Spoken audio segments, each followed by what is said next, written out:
All right, surgeons, let's get into the classroom about essentialism.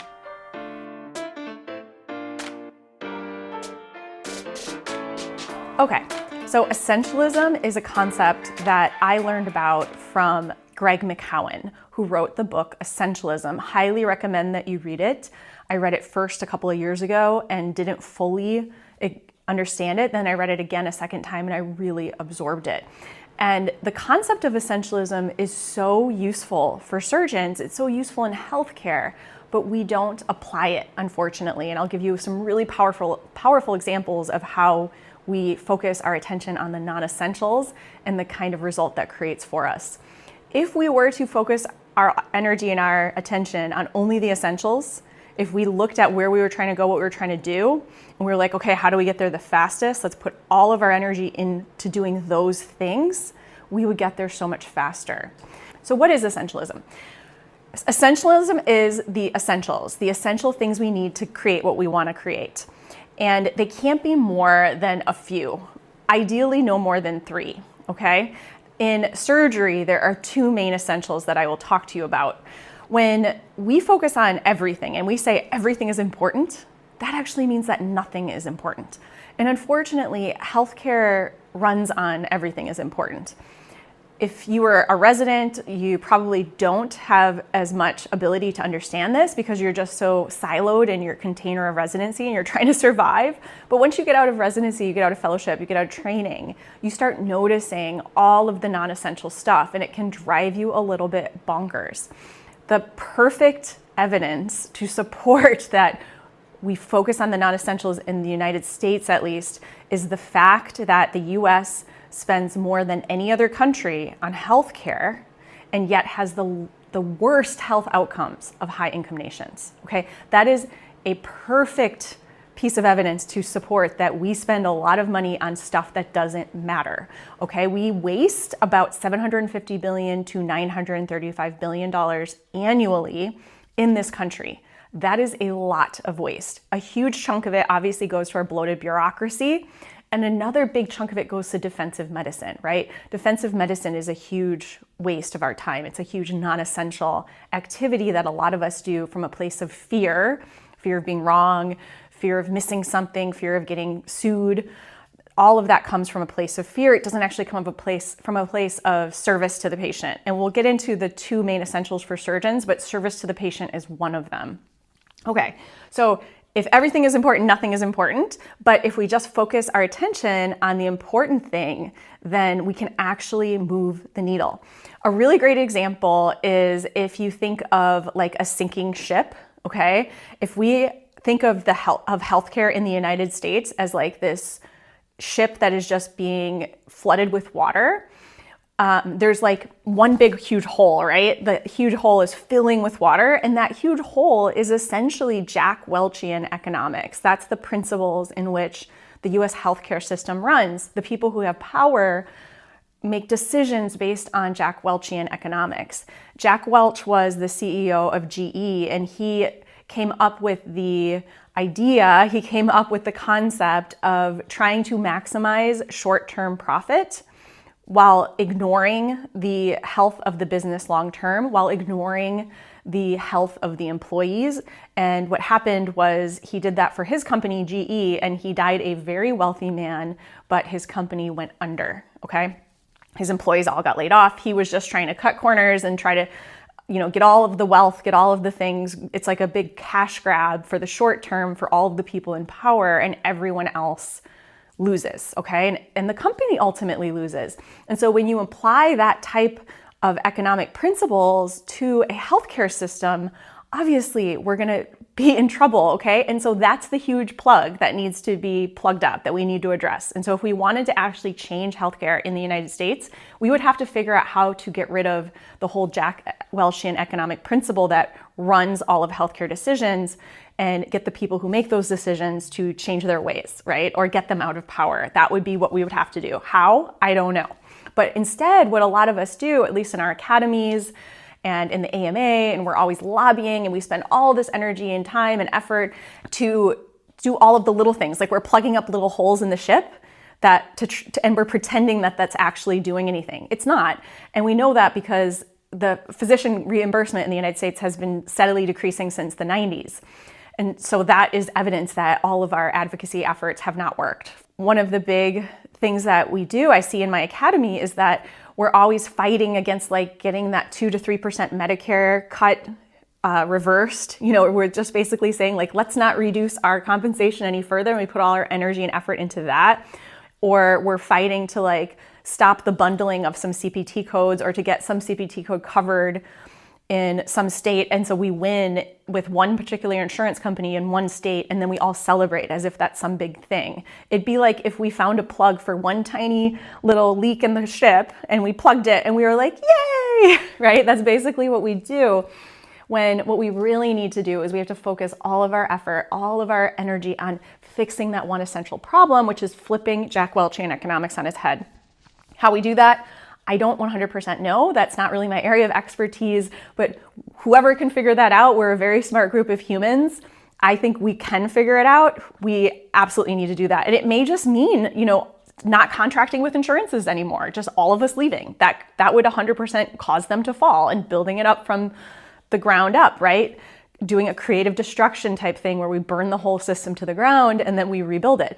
I'm not saying that that's what we should do, but that is one way where we could collectively have power. My offering, what I think what needs to happen in the United States is that every single physician needs to learn the economics of business and the business of healthcare. We need to learn healthcare economics. We need to learn the history of it. We need to learn where the money comes from. We need to learn the revenue cycle. We have to get clarity of our environment before we can even come to any sort of creative solution.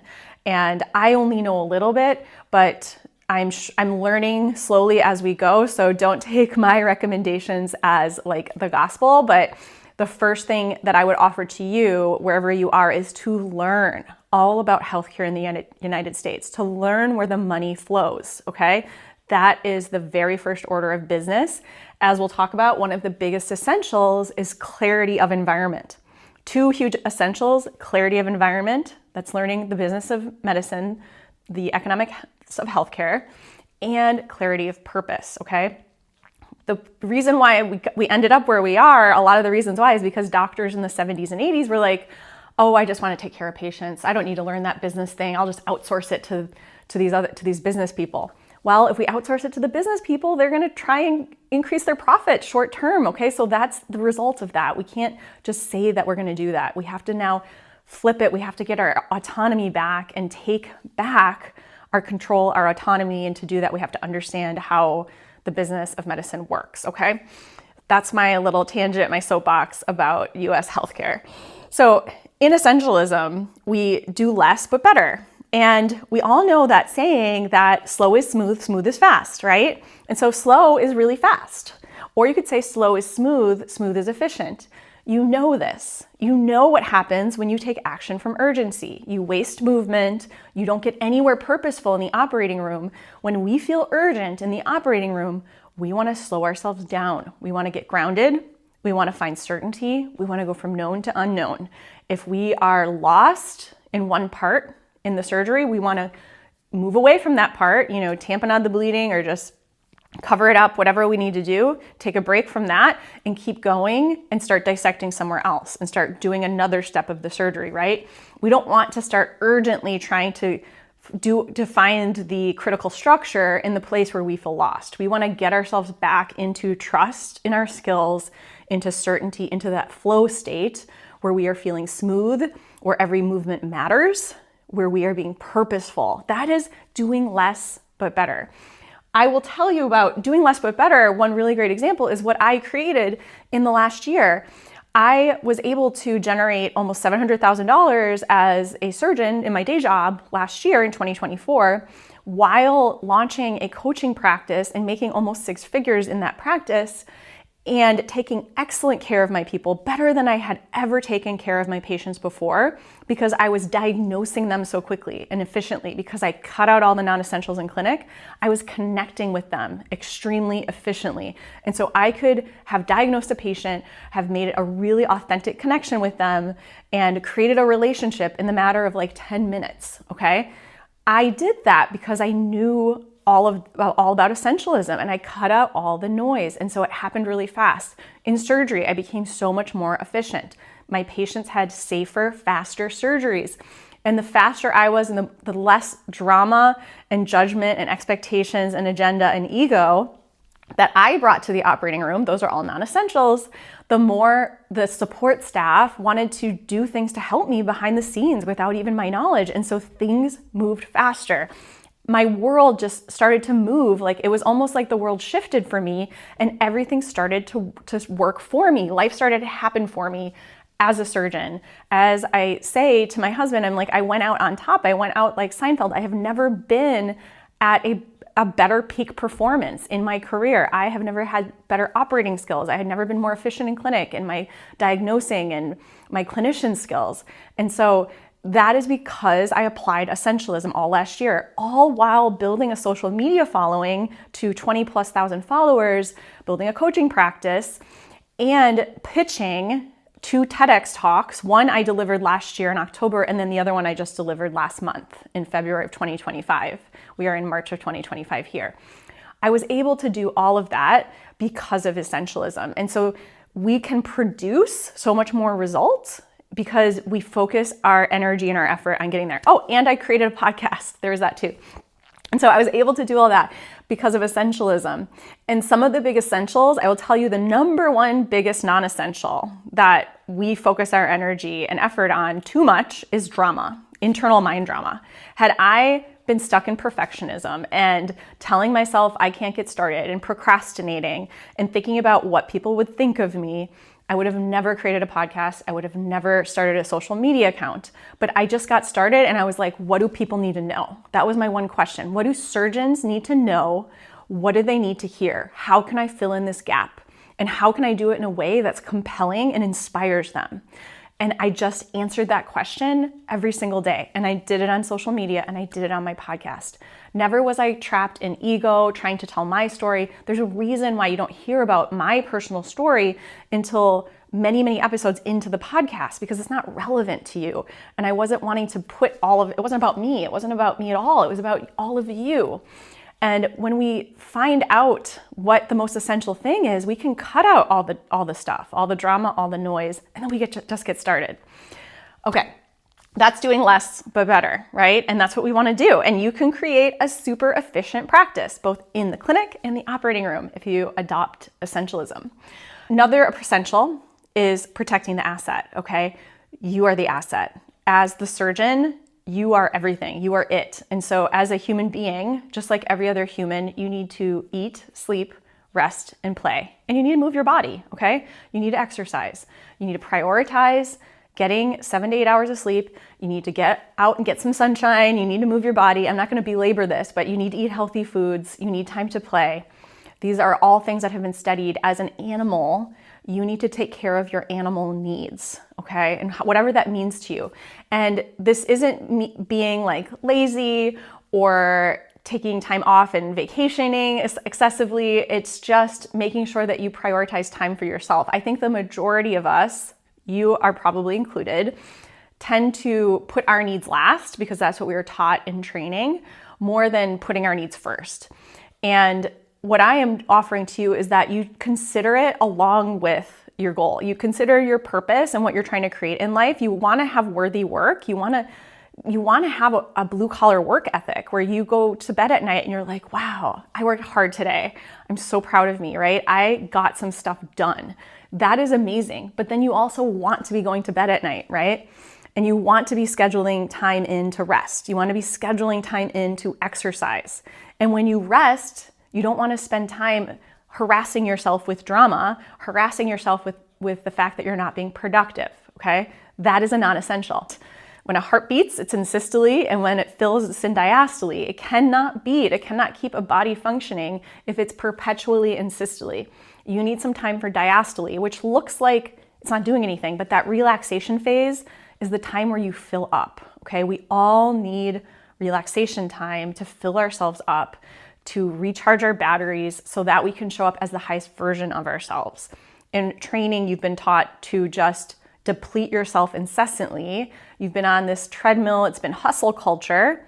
We got to shift that. No more hustle culture. After training, hustle culture has to be shelved, and we have to start developing habits of protecting the asset, you. Because if you aren't well, if you don't take care of yourself, how are you going to help people? So you can take care of patients in a sustainable fashion when you protect the asset, you being the asset. Strategic pessimism is another concept that is an essential concept, and I learned about it from Adam Grant, who wrote a book called Originals. Strategic pessimism is essentially planning for the worst, okay? We learn about this in residency, but expecting the best. So you're not surprised. So you plan for everything that could go wrong. It's essentially failure planning or mistake planning. You think of all of the things that could go wrong, and our brains are really good at this because we tend to be anxious and catastrophize, right? You think of all of the things that you could potentially encounter, the hiccups, the snafus, the weird anatomy, or whatever it is, and you prepare yourself, but then you expect not to find that. You expect the best. So it's like showing up without being surprised. And so that when you encounter something unusual in the operating room, you're ready, okay?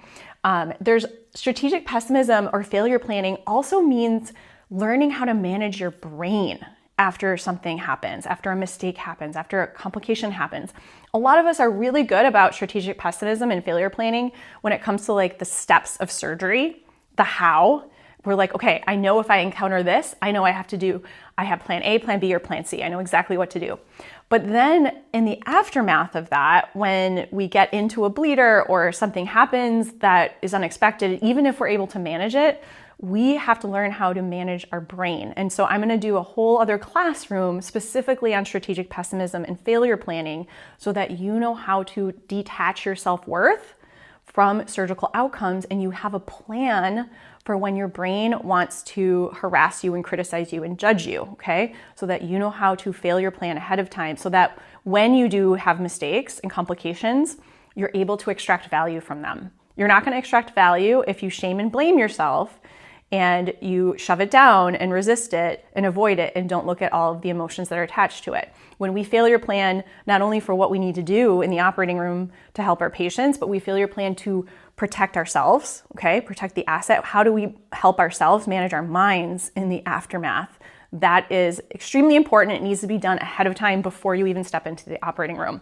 Finally, dualism. And so with dualism, I talk about having strategic detachment, right? When we are overly attached to an outcome and we're like, I have to have 100% perfect outcomes every single patient. Otherwise, that means I am not good enough. That means there's something wrong with me. If we are feeling that way, then we are going to be sorely disappointed. We are going to find ourselves in a situation where we have a complication and then we make it mean something about us. We make it mean that there's something wrong with us, that we're imposters, that we're failures.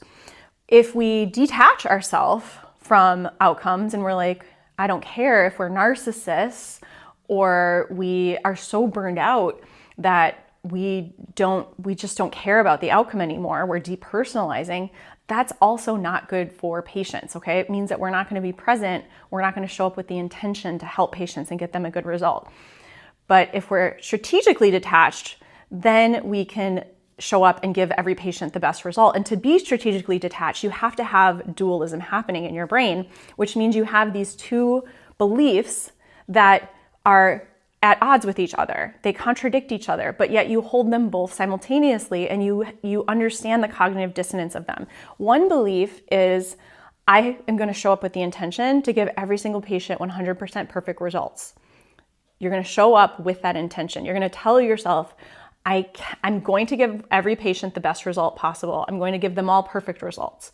That is my intention. Every single time I come to clinic, every single time I go to the OR, I am trying to create perfection.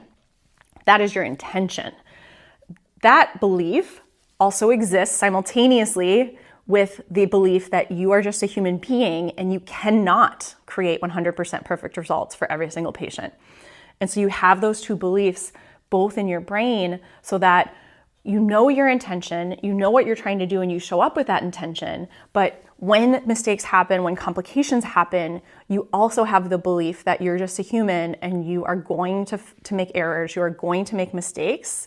And so you are going to learn from them. Instead of shaming and blaming yourself and not learning from them, not extracting value, you are going to learn from them. And you have those two beliefs simultaneously living in your brain, and that cognitive dissonance between them is how you kind of show up in a way that you are strategically detached, okay? And that is dualism. That is an absolute essential for surgeons. I think a lot of us tell ourselves a story that we have to be overly attached. We have to pretend we're emotionless robots who are perfect. And if we're not perfect, we're not good enough. And we pretend like we can actually do that. And then there's the other story that we're going to change the narrative. We're going to sweep things under the rug and blame people and deny and avoid so that we maintain that perfect idea of ourselves, even though it might be a lie, right? Neither of those is helpful. And so this middle ground where we just know where our control is, and our control is only in our intention. Our control is limited, okay? We can show up with the intention of perfection, and then we can always execute excellently. That is what a dualistic, strategically detached surgeon, an imperfect, empowered surgeon does, because you are not perfect. Perfection is a non-essential.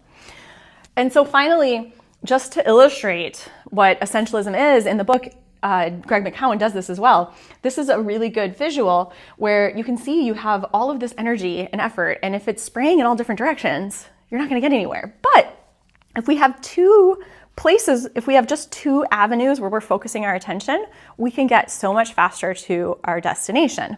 And so what are these two avenues? One is showing up in service to the patient, okay? The other is protecting the asset. So if we focus all of our energy on these two essentials, you will be great. That will lead you to helping patients. And showing up in service to the patient means always asking ourselves before we take action and make a decision, is this for the patient or is this for me? And protecting the asset, like I said, is making sure that we eat, sleep, rest, play, and move our bodies. And I want to illustrate to you that you might think that making decisions in service to the patient is at odds with protecting the asset. And I will tell you that it's not. And showing up in service to the patient might start to butt heads or come up against showing up in service to your ego. And so one good example of that is if you have a really well reimbursed procedure, like an ear, nose, and throat, it's balloon sinuplasty. And so as otolaryngologists, if we are rhinologists or we are generalists or we just do sinus cases, and we can offer to patients a sinus case in the clinic, and we may get reimbursed $10,000 to $15,000 for a 1-hour case. Or we can offer them a surgery in the operating room and get reimbursed like $3,000 or $4,000. And so if we are making decisions in service to our ego, we are going to try to steer the patient towards the higher reimbursement, right? And a lot of surgeons do this, and they live their entire careers doing this, and they buy lots of fancy things, lots of worldly goods, and they sleep soundly at night, and they tell themselves it's okay. But that is when making a decision in service to a patient comes up against making a decision in service to our ego, and that is never okay. And so one way to solve for that, and I just did a podcast with a neurosurgeon who talked to me about this, he gave the example of seeing a patient that has a back problem, and you can either get reimbursed a lot of money by doing spinal surgery, or you can get reimbursed $300 by sending the patient to PT. So obviously, if you know that and you see where the money is flowing to you, if you can see how the sausage is made, it can bias you and you can make decisions in service to your wallet, right? And so that's where you do the wallet biopsies and things like that. Those people who do wallet biopsies and people who make those decisions, surgeons who make those decisions are making decisions in service to their ego. That is not what I am advocating for, okay? And this neurosurgeon that I interviewed talked about how he's blinded from it and how it makes his life so much better, so that when he counsels patients, he's just like, listen, I would recommend PT. I wouldn't recommend surgery at this point. And I'm telling you that in a way that I get paid the same either way, whether we do surgery or not. Like I am not biased in any way. And if we could do that. We could blind ourselves. That's one way. And that is one argument against doctors knowing the business of medicine. But I would argue that we need to know the business of medicine, okay? if we want to change healthcare, if we want to stay ignorant, we don't have to learn it. But if we want to change it, we need to learn the business of medicine, and we need to always show up in a way that we are doing clean doctoring, okay? This is a concept I would call like the clean clinician, okay? If we are a clean clinician, then we are always making decisions in service to the patient. And when we are faced with a decision that comes up against our ego, and our brain is telling us to steer a patient, to be biased and steer them to this avenue, to do this treatment plan because we are reimbursed more, we have to consciously and deliberately put that part of our brain off to the side and say, no, we are not going to consider that. That is not a consideration. The only consideration for this patient is what is the best thing for them, okay?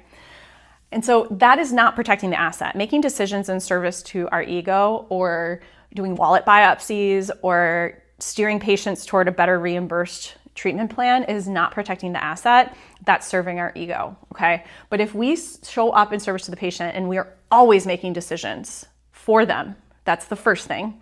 We are the second thing, right? We get reimbursed, we get the accolades on the back end. That has to be the second thing. It cannot be the first thing. Protecting the asset is an essential that is on the same level as showing up in service to the patient, because we're the asset. And if we don't exist, we can't offer patients treatment.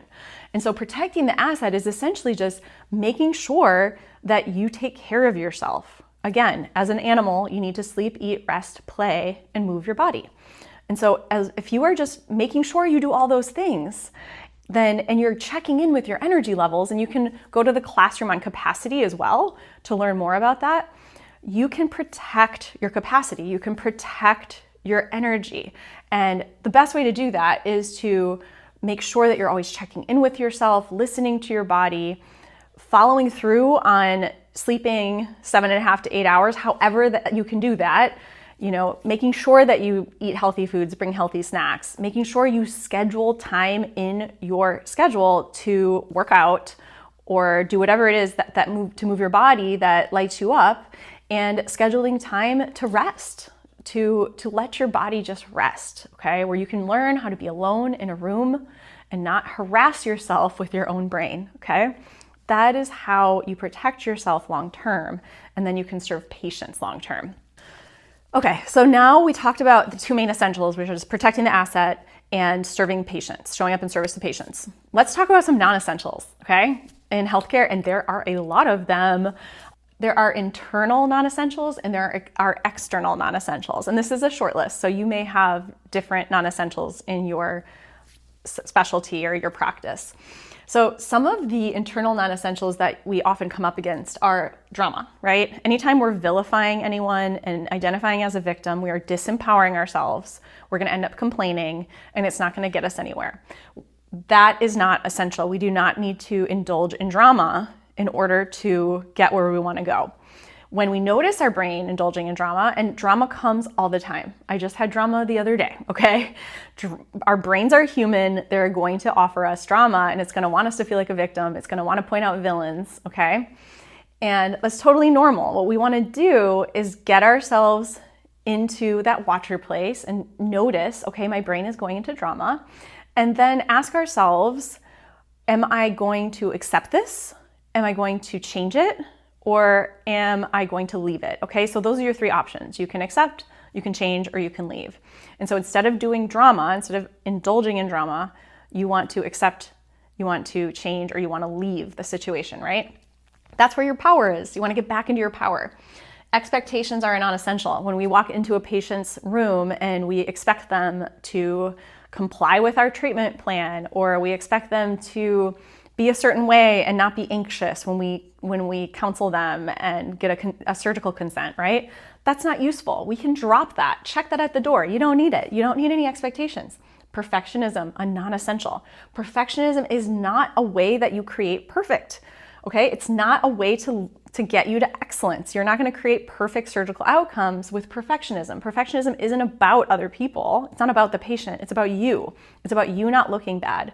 Perfectionism is just fear of being knocked off your pedestal of special or perfect and not being seen as that in the eyes of others, okay? It has nothing to do with how you perceive yourself or the product that you created or the result that you created for the patient. It has to do with other people and how they perceive what you did. And so if you call yourself a perfectionist and you only take action when you're going to create a perfect result, you're going to prevent yourself from doing things that are outside your comfort zone, okay? And you're going to be terrified of failure because you're going to think that failure means that you are unworthy in the eyes of others, and you're going to attach yourself to external validation and need that to prove to yourself that you're good and worthy. Totally unuseful, all right? You can drop it. And we can work on that in coaching. But perfectionism is a really deeply ingrained one in a lot of us, so it can take work to learn how to drop it as a non-essential.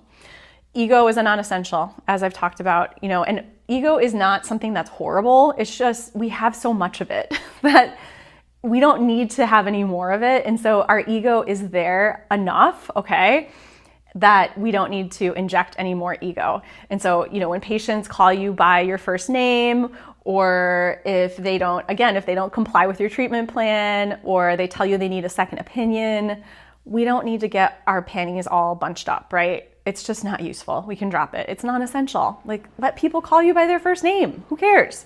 You know who you are. You know all the degrees that you have. You know all of the work you've done. You don't need them to validate you. You validate yourself. All right. Judgment is a non-essential. We don't need to judge people. And if you judge people outwardly, that shows that you judge yourself. If you're critical of other humans, you're just showing everyone that you're critical of yourself. So I want you to notice how many humans in your life are really judgy and really critical. They're basically showing you how their brain works. If they're going to judge you as being not right, or they want to criticize you for not doing something correctly and feel really proud and big, that's how they treat themselves. They criticize themselves and judge themselves. We don't need that. Judgment is not needed to be a good doctor or a good surgeon. An agenda. We don't need an agenda. When we walk into a patient's room, we don't need to expect them to tell us everything in the correct order. We don't need to expect them to be done by a certain time, okay? We don't have to have any agenda. We can go in there without any expectations and just meeting someone where they're at. We can get rid of all of this. Agenda, we don't even have to tell ourselves expectations and agenda for the operating room. We don't have to be like, oh, it's gotta be a good day. I gotta get a win today. Or if you take a patient to the operating room and you're not sure what you're gonna find, holding on to oh my gosh, I hope this thing is what I find. I hope this abscess doesn't track as deep as I thought it was gonna track. Or, I hope this, if you're an orthopedic surgeon, I hope the stem comes out quickly, or whatever it is. If you're telling yourself that you want a certain outcome where you're unsure and you have an expectation or an agenda of what you're going to find, you're going to be very disappointed and you're going to have a negative reaction when you don't find that. But if you go in without any of that and you're like, I don't know what I'm going to find. I don't know what the day is going to bring. I don't know what the turnover time is going to be. I don't know who I'm going to encounter. I don't know who my scrub tech is. I don't know what kind of team I'm going to have. And I'm here for it. I'm here for all of it. I don't know how deep this pus pocket is going to track. I'm here for it. I'm ready for it, right? That is showing up in basically complete acceptance, non-resistance, and perpetual creative response, where you're just bring it. I'm here. Bring it. I will meet it, and I will do what needs to be done, and it can't knock me down, right? You don't need any of this stuff. All right. Some external non-essentials. A lot of insurance rules and regulations. If you have ever gotten that message in your inbox that says, doctor, we need you to clarify whatever blah, blah, blah on what you did. I mean, that is essentially the coder who works for your institution and needs more language so that that encounter can get paid by insurance. And I will tell you that even though we have to do that, because otherwise if we don't get paid, or at least maybe if you're employed, you can decide not to do that. But if you're in private practice, you have to take care of that or your claim doesn't get paid. But it really is a non-essential. And it's a non-essential that in this moment of time, we don't really have a whole lot of control over, but it's really important to recognize it as a non-essential. Another great example is in the world of sinuses. When I do a scope, I bill 31231 to look into a patient's nose.